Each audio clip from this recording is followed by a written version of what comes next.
Hey there! Did you know that there are people whose job it is to keep us and companies safe online? They are cybersecurity professionals, and today we are going to meet with some great women who work in this exciting field and ask them how they got there. We'll also learn about how we can stay safe online and how we can take those skills into a career.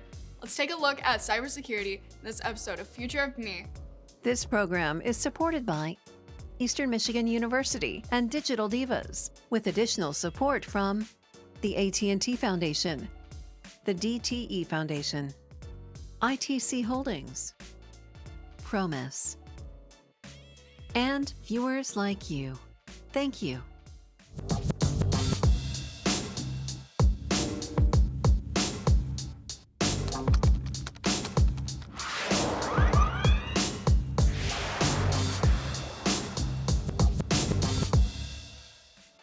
Hi, today we are working with our friends at Digital Divas, an organization working to help girls and women interested in STEM, science, technology, engineering, and math. We're going to meet with some women who work in the field of cybersecurity. Cybersecurity is one of the fastest growing fields. That's right. The Bureau of Labor Statistics, the government agency that tracks information about job and career growth, predicts that cybersecurity jobs will grow by 33% over the next 8 years.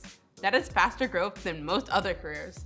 Cybersecurity experts work on computer networks and systems to help protect users from attacks online and to help companies, governments, and other organizations to keep important and top secret information safe.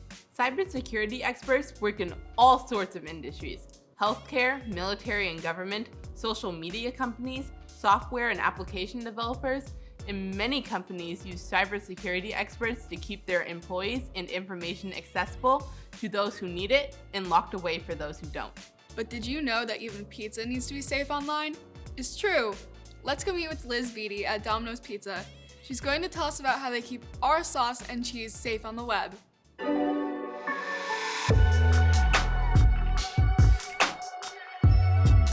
My name is Liz Beatty, and my job title is SOC Level 2 Security Analyst. Cybersecurity is the practice of securing digital and cyber environments. So your network connectivity, your internet. I mean, cybersecurity is really anywhere. If you use something digital, you can apply cybersecurity to it. So your home computer, your work computer, your cell phone, your tablets, anything really.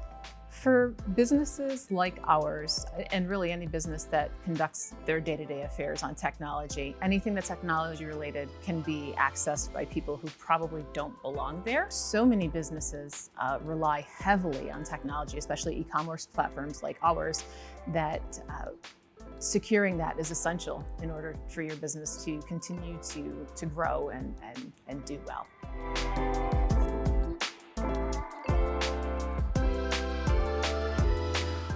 So an average workday for us it comes from a lot of different directions. I mean, there's a lot of different things that we research in the course of a day. Some of it is related to our own internal customers. Some of it is investigating suspicious activity that might be coming from external sources, interacting with our level 1 team to investigate anything that they find particularly interesting or maybe worrisome that they want a second set of eyes on or a more detailed evaluation of. The fun thing about cybersecurity is there isn't really a typical problem. There just isn't. There's so many different opportunities for things that require attention and investigation. You might run into folks reporting emails that they find suspicious or activity on their computers or the network that just doesn't seem right and they want our attention on. There's so many different things that you can see in the space day to day that there really isn't a day to day almost.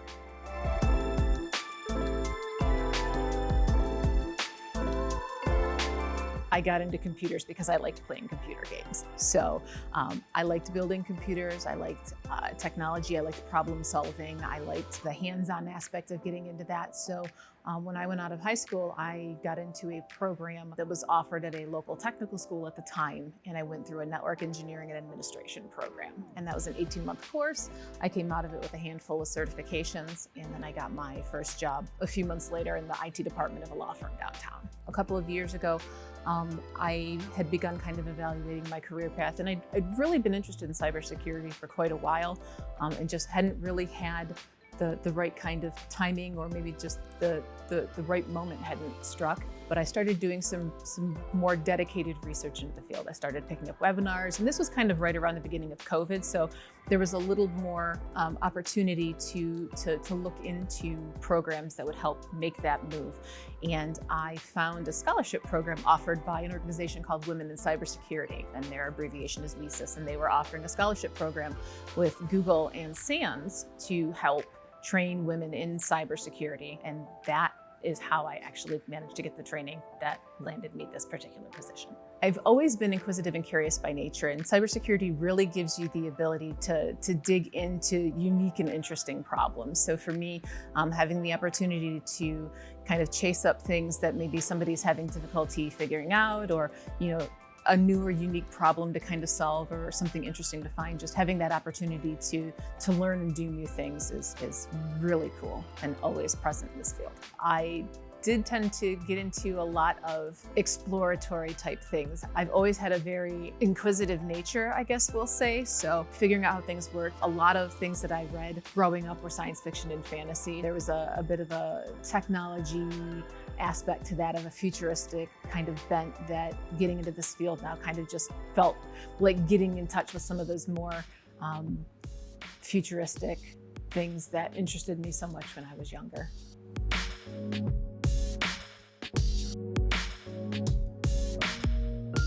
There's a lot of different characteristics that potentially fall into that, but a willingness and a desire and a passion to learn, because this field is always changing, it's always growing, nothing stays the same. So you've got to be committed to learning, because you will be learning every day of your life for the rest of your life in this field. A passion for digging into things, curiosity, just that drive to get to the bottom of something, a willingness to go down the rabbit hole, to follow a problem till you find the solution. People who enjoy digging into stuff and solving hard to resolve problems. In terms of technical skills, I mean, there's definitely technical skills required, but more times than not, that can be taught either through some of the programs I mentioned, or a lot of it tends to be job specific. I mean, there are basics that any type of program can teach you, but really kind of getting into the field, as it were, teaches you the most.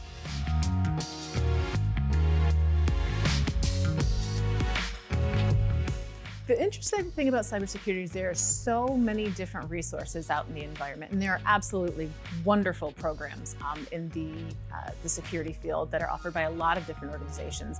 I mean, regular universities offer cybersecurity degrees. There are organizations like SANS, which is a global education provider for cybersecurity. There's lots of different places like Udemy and Black Hills Information Security, and just lots of different, even free resources that you can find out on the internet to teach yourself if you really want to get into this field and learn what's required to do it. There are organizations designed specifically to help encourage and bring women into the field and train them, and some of the most amazing people I have seen making progress in this field are all women. There are some phenomenal security talent out there. We have some in our own organization, and I am so pleased to be able to work with these ladies on a day-to-day basis, because they teach me new things every day that make me a better security practitioner.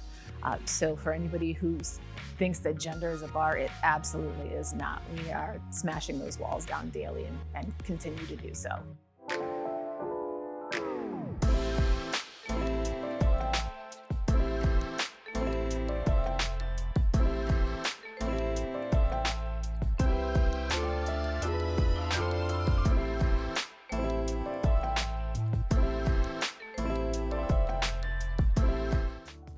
It seems like we spend all of our lives online.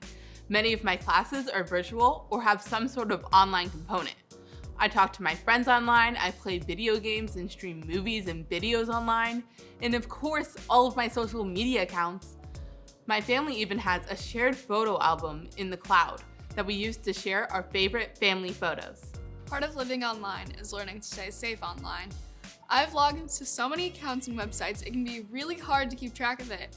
I also get messages from people all the time, and sometimes it can be hard to know if the person I'm talking to is one of my friends or a hacker trying to get my information. Our next guest is CK.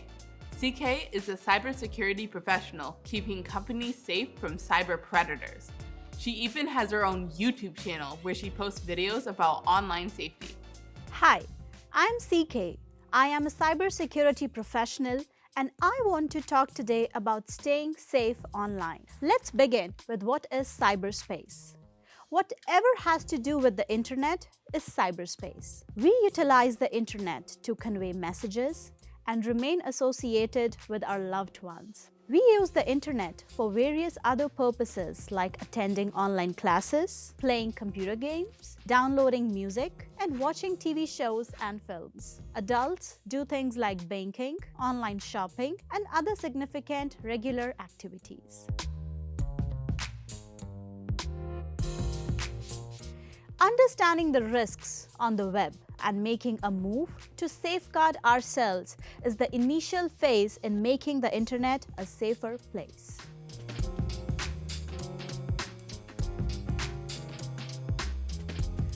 Digital hunters or cyber predators are individuals who search online for others to utilize, control, or damage them in some way. Cyberbullying is the electronic posting of cowardly messages about an individual. What can you do to stop cyber predators and bullies? Pause for a moment before you post or say anything on the web. Just like in real life, online also, you should treat everyone compassionately and with respect. Take a stand for yourself. Raise your voice against something which is uncomfortable to you. On the off chance that you see something improper, let the site know and tell a grown-up you trust.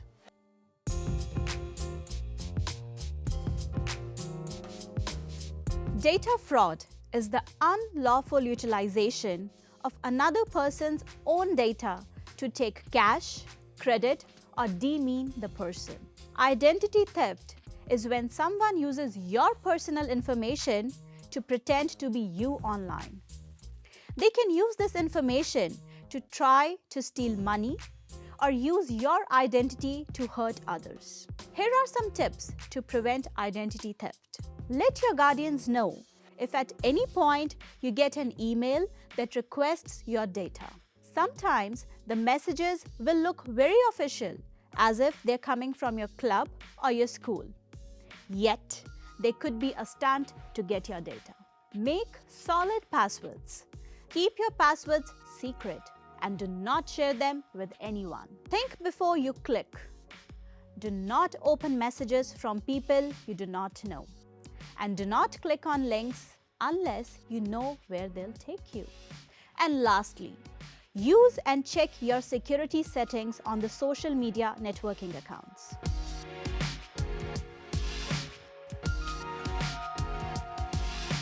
Let's talk about some general online safety tips. Try not to speak with outsiders on the web and never consent to meet face-to-face.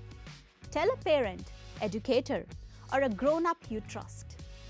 If any unknown person tries to get in touch with you in an online chat, through email or text messages, try not to participate in online contests, join clubs, or offer your information under any circumstance, unless your parents or guardians say it's okay. Your name, address, age, telephone number, birthday, email address, where you go to class, passwords, etc.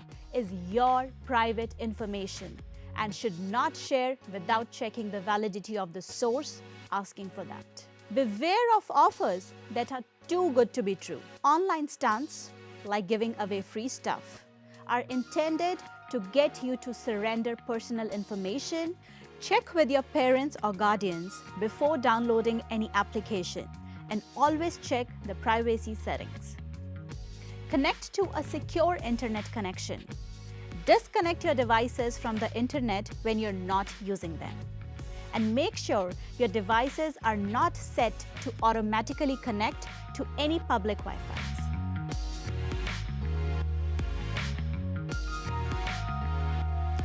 Let's talk about how we can make strong passwords and keep them safe. Your password should be 10 characters long.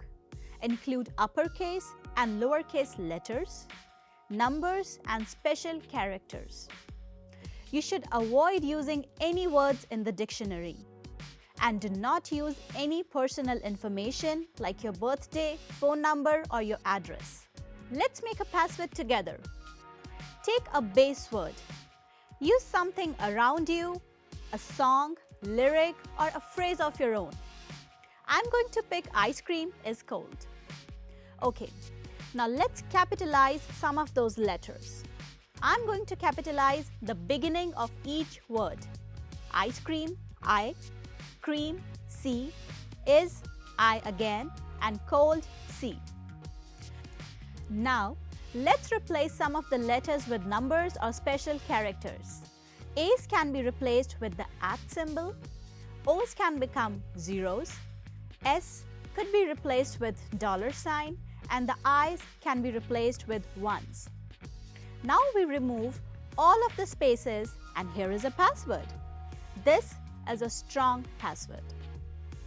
Now, once you have a strong password, you have got to keep it safe. Don't use the same password for all your accounts. Try to memorize your password. Change your password every 3 to 6 months. And don't use the Remember Password feature on any web application. Also, if it is offered, always use two-factor authentication. There is unlimited growth opportunities in cybersecurity, both from career as well as learning perspectives. This is a challenging journey for those willing to push themselves forward every single day. If keeping yourself safe online is interesting and fun for you, maybe you'd be great at cybersecurity.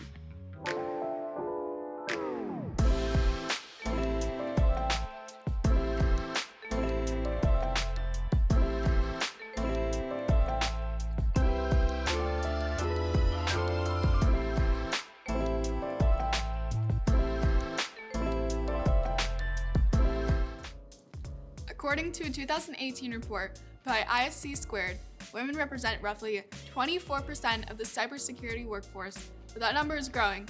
In 2013, it was around 11%. The study also found that women make up a high percentage of leadership roles related to cybersecurity. Many women working in cybersecurity have advanced degrees, but that isn't the only path to a career in cybersecurity. Next, we are going to see my interview with Loretta Sanford. She tells me about how her early interest in technology led to a career as a cybersecurity expert for one of the biggest cybersecurity companies in the United States. Hi Loretta, my name is May. I hear you're a cybersecurity professional. What is it that you do? Hi, May. Nice question. Yes, I am a cybersecurity professional and I do work for a major cybersecurity firm. I work in the software engineering department at this point, doing IMA functions, which also helps me maintain auditing and the security functions we needed for the cyber side of our cloud applications. IMA is Identity Access Management. It's really about access. You have to be able to get into a place, you have to have the right access to get in, you have to have the right credentials to get in. Wow, that sounds really interesting. What got you excited about cybersecurity?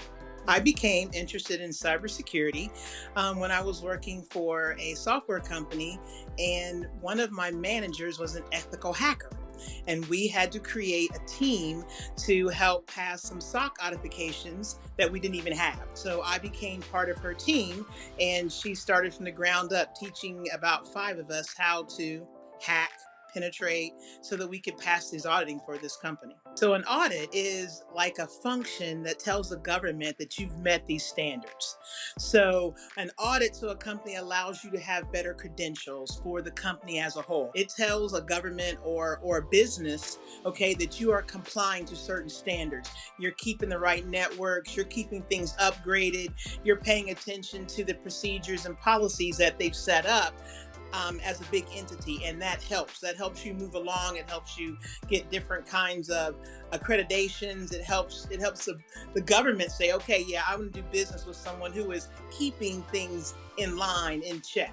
What did you need to do to start your career in cybersecurity? Did you have to go to college? Okay, how I got started in cybersecurity, I happened to be in a typing class in 9th grade, and I could type really fast. And I also was helping all the other kids because my mother had taught me shorthand. So I was able to do shorthand and type. And my teacher said, "Hey, do you know about this joint vocational school?"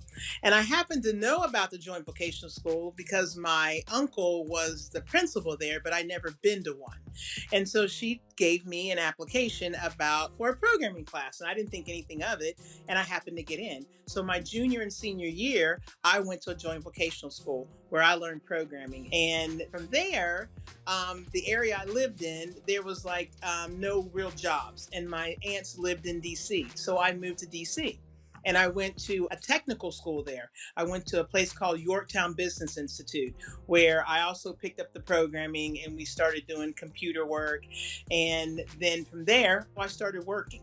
And from there, I was a computer operator. I was doing programming work. And I've had some cool jobs. I've worked for NASA. I've worked for Nuclear Regulatory Commission. And then during my jobs, if there was something that I was in an area where I need to learn more, I would go take a college class. I would go get another certification to help me advance myself in that position or what I needed to learn, like networking. You always need to know more stuff about networking. What are IT certifications?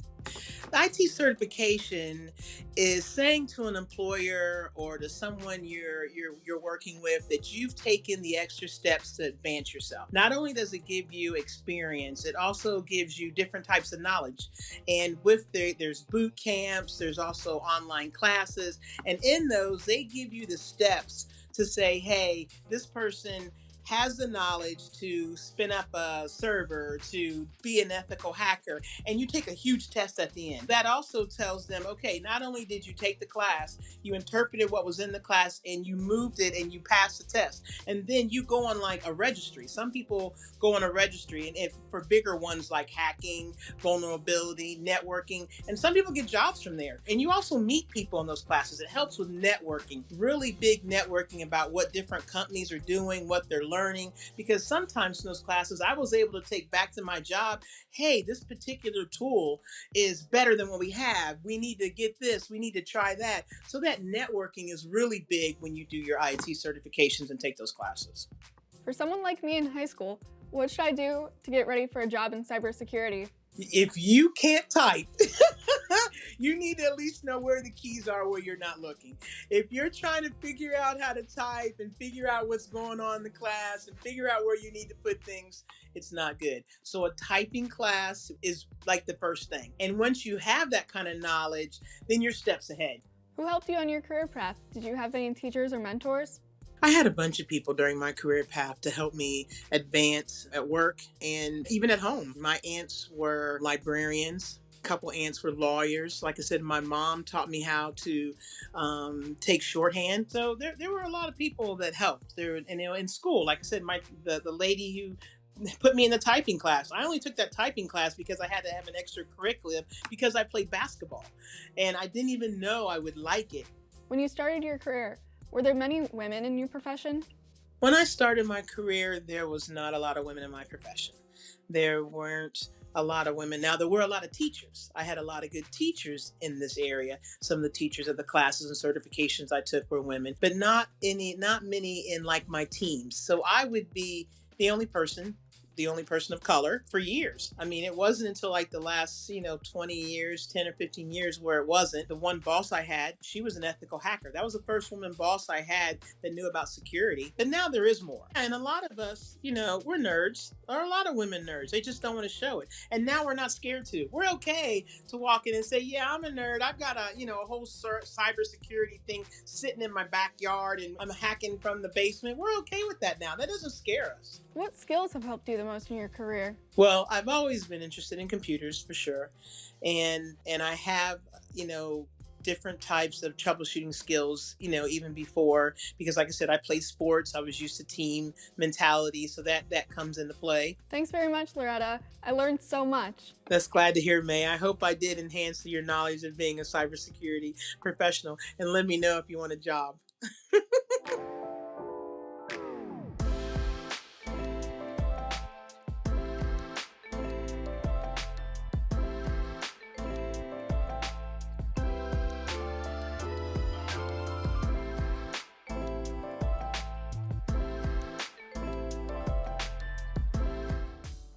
Cybersecurity is a growing field. If you are interested in technology and problem solving, it might be a great career for you. We met some great people who are doing a lot of work to keep the online world safe. We also learned how we can keep ourselves safe online. If you are interested in cybersecurity, maybe start by taking a computer class at your school or local community center. And of course, there are plenty of resources online. Just be sure to stay safe.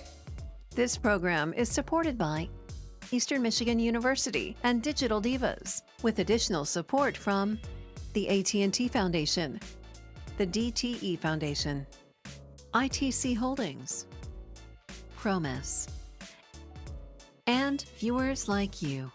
Thank you.